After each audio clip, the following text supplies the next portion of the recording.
right.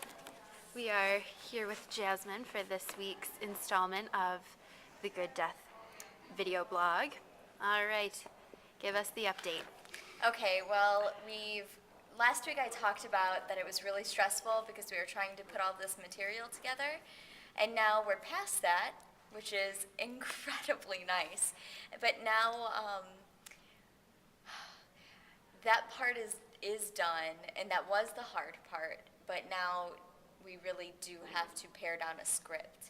And now instead of roughly making things fit together, we have to actually make them fit together.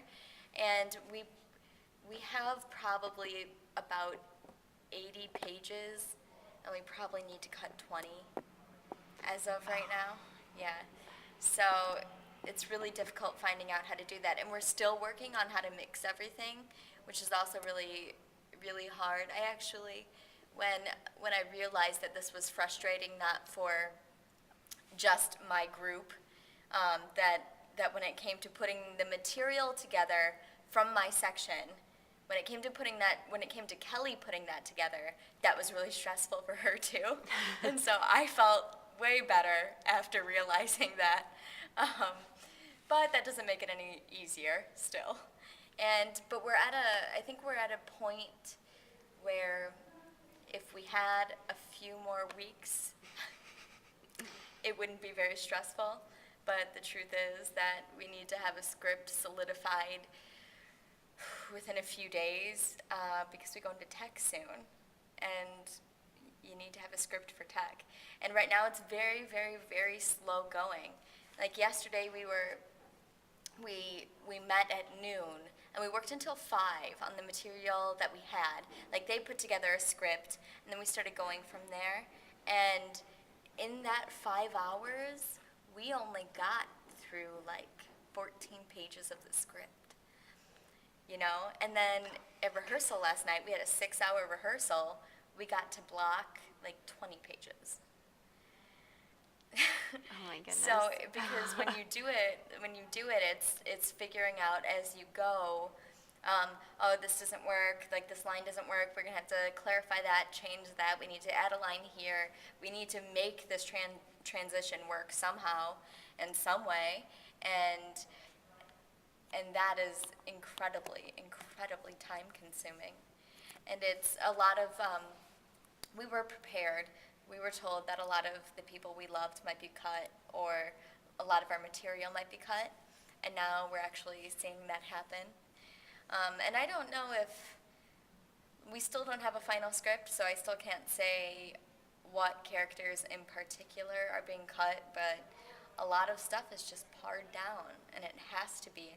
And it's getting to a point where it's hard for people to kind of look at things and be like, oh, that wasn't, like the way things are spliced together, you look at it and you say like, oh, that wasn't the interview, oh, that wasn't it. And so then now we're at a spot where we need to step back. We really need to step back and divorce ourselves from all those interviews we've been doing and all the emotion and passion we've put into it. And now it's got to be a very, very clinical, very cut and dry kind of thing. There's no other way to do it. What is it that you're hoping now through all of this process that the community gets out of this, that the audience gets out of this? That's a good question, and it's a question that we ask ourselves a lot. I want people more than anything to walk away feeling vulnerable. I want people to walk out thinking, oh, this is something that I haven't really addressed in my own life.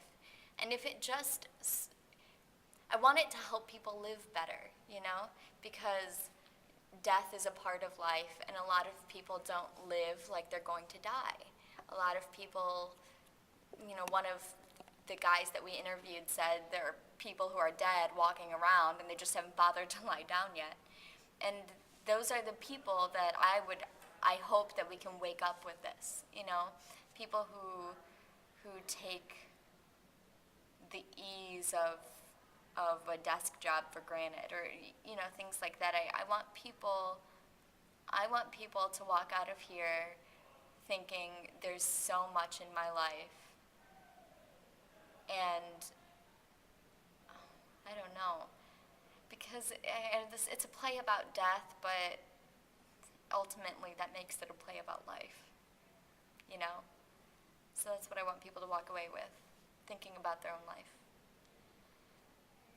And I think that's it. Thank you so much. Of course.